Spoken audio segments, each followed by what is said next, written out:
Mesdames et messieurs, bienvenue sur Metro News.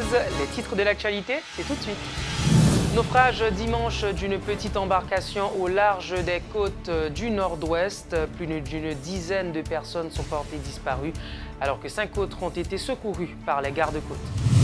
Le journaliste photographe Vladimir Le Gagneur est porté disparu depuis le 14 mars. Sa famille est sans nouvelles de lui, en effet. Des associations de médias, de journalistes et de la société civile se mobilisent afin de le retrouver. Le haut état-major des FADH bientôt opérationnel. Après les fêtes de Pâques, le commandant en chef et les membres du haut état-major devront prendre possession de leur quartier général au Champ de Mars. Metro News vous est apporté par Haytrack, l'esprit bâtisseur, et Inoto SA, concessionnaire des véhicules Toyota. L'huile mobile, c'est qualité et performance qui fait partie de toute activité que nous entreprenons chaque jour dans la vie. Dans le développement de la société, quel que soit le domaine où vous évoluez, l'huile mobile toujours garantit bon fonctionnement moteur, tout appareil, à toute machine. L'IPAB jamais la guerre en route. Et ses partenaires à 100%. L'huile mobile pour moteur, dirait plus longtemps. Chaque continent, chaque pays, chaque route est différente. Derrière chaque virage, une nouvelle aventure vous attend. Toutes les routes nécessitent une attention particulière. C'est pourquoi, achetez votre Toyota chez un distributeur officiel. Vous obtenez un véhicule fabriqué spécifiquement pour votre pays, un service après-vente spécialisé and genuine spare parts that will make your investment and vehicle perform to the maximum.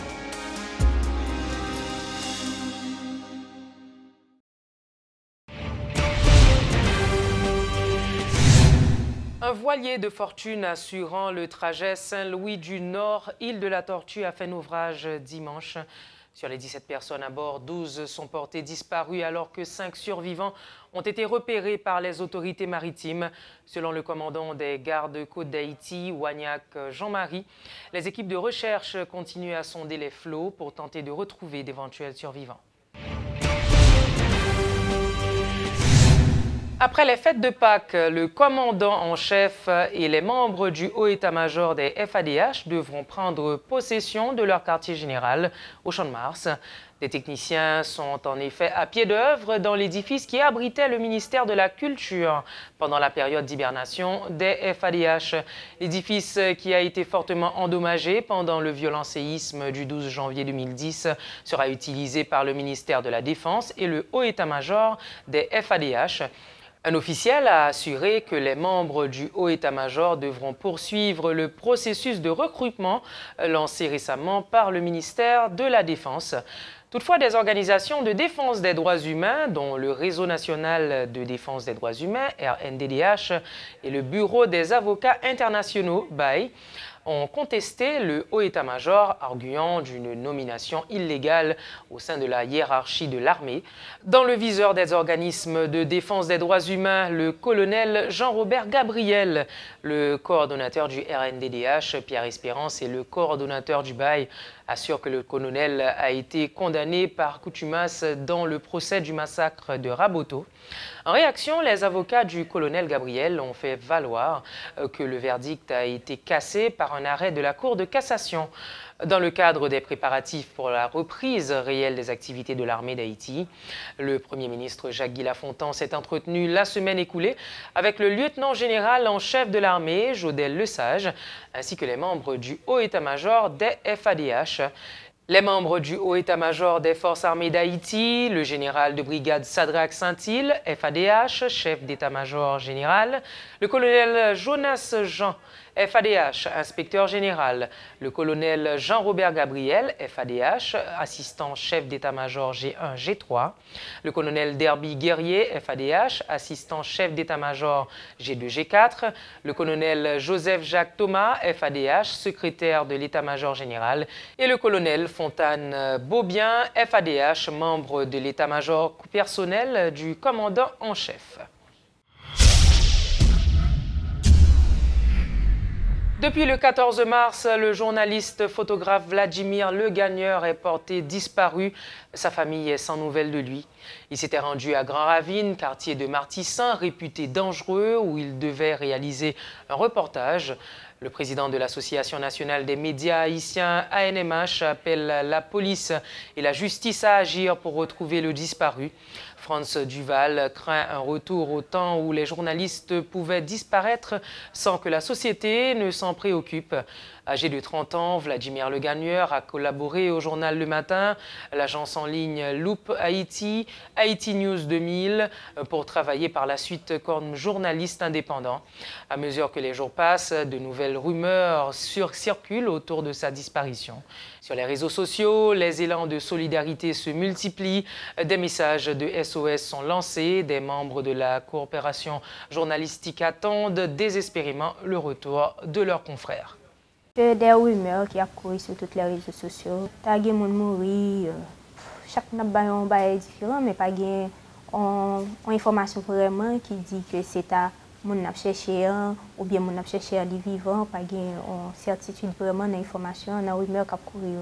Donc je pense que ça crée lancé en l'air, mais jusqu'à présent moi j'étais dans le cas de disparition jusqu'à présent. C'est-à-dire démarche aujourd'hui là, les visées.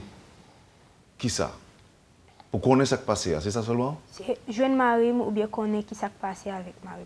Ce qui passe là, moi je pense que c'est un bail extrêmement grave. Et l'autorité, et l'inspecteur général Ramon Normil, avec l'équipe, il y a un pile de travail à faire qui a nous ne connaît, même qu'on est supposé à travailler sur le dossier ça, étant donné que madame déjà à le côté pour expliquer la situation. Même parce que au plus haut niveau, supposé qu'on mobilisation parce que nous n'avons pas même besoin d'un journaliste, d'un citoyen. Avant tout, ils sont citoyens, ils sont monde. C'est-à-dire nous allons arrêter tout le monde vague et puis qu'on y a là ça qui passe avec M. pendant la parler là, personne ne va connaître. Alors que M. doit quelque part, il a subi une situation qui est extrêmement grave. Premièrement, on va demander pour le commissaire gouvernement. C'est vrai dans le DCPJ, on connaît le travail sur ça, même dans le que le commissaire gouvernement et M. Octave Clamé-Damius prend le dossier ça en main et certainement DCPJ, on connaît le travail, mais nous demandons vraiment, mettons focus, mais mobiliser vraiment ce cas parce que c'est l'occasion capable de sauver la vie d'un citoyen. Depuis environ 4 semaines, il bloque la voie menant au Palais national au niveau du Champ de Mars. Ces jeunes universitaires et professionnels sans emploi ont établi ce lundi encore leur quartier général à l'angle des rues Capois et Mani. Leur principale revendication, exiger leur intégration au sein de l'administration publique. Regroupés au sein d'une structure dénommée UEH, Universitaire sans emploi d'Haïti. Ces protestataires dénoncent ce qu'ils appellent l'ignorance des autorités vis-à-vis des jeunes cadres haïtiens. Suivez ce reportage de Luxon Saint-Ville et de Berno Augustin. Si après 4 semaines, un groupe de jeunes garçons, un groupe de jeunes femmes qui sortent de l'université, l'État ou privé, campé devant côté route principale, mon cher président Jovenel Moïse a passé. Au lieu de passer, il est obligé de faire demi-tour. En empêchant le cortège du président Jovenel Moïse d'atteindre le palais national, les protestataires entendent utiliser toutes les méthodes pour faire entendre leur voix. De ton ferme, Guillaume Bernard, psychologue de formation, dénonce le clientélisme et le favoritisme qui s'installent dans les institutions étatiques. Pour lui, un diplôme ne doit pas être un fardeau. Faut papier gain importance dans le pays. C'est bataille ça n'a mené. L'illéalité pour les gens qui ont papier, c'est pas on fouette papier ça tourner pour lui, mais faut son papier côté quelqu'un utile tête li ka utile famille, li ka utile société a. Yo mande pour dans l'école classique, dans l'école classique. Yo mande pour dans l'université, dans l'université. Jodi a nous go green bagay n'a demandé place nous dans la société a. Insertion professionnelle et intégration dans l'administration publique, la principale revendication de ces diplômés et professionnels. Alors que l'Office Management des Ressources Humaines affirme que la compétence est indispensable pour être recruté au sein de l'administration, les protestataires affirment que des cadres sont bel et bien disponibles dans les différentes universités. Mais si l'État n'a pas de cadre, Après 4 semaines que nous campons dans l'ARIA, je pense qu'elle a venu pour 4 ça en nous pour le mettre dans l'État. Bon, il y a parlé de concours. Nous n'avons pas de problème pour aller dans le concours. Ces universitaires au chômage n'attendent pas lâcher du lest et annoncent d'autres mouvements. Cette scène de protestation n'a pas certes réuni une multitude de protestataires, mais elle a créé un embouteillage monstre dans l'air du Champ de Mars. Les automobilistes avaient toutes les peines du monde à circuler.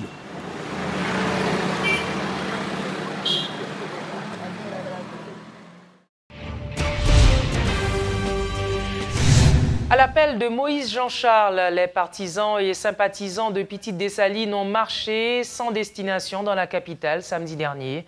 Dans les rues, ruelles, voire les espaces les plus étroits, les quelques dizaines de marcheurs ont sillonné plusieurs quartiers populaires du centre-ville avant de parvenir au marché en fer. Et là, le numéro 1 de Petite Dessalines renouvelle sa détermination à chambarder le pouvoir en place.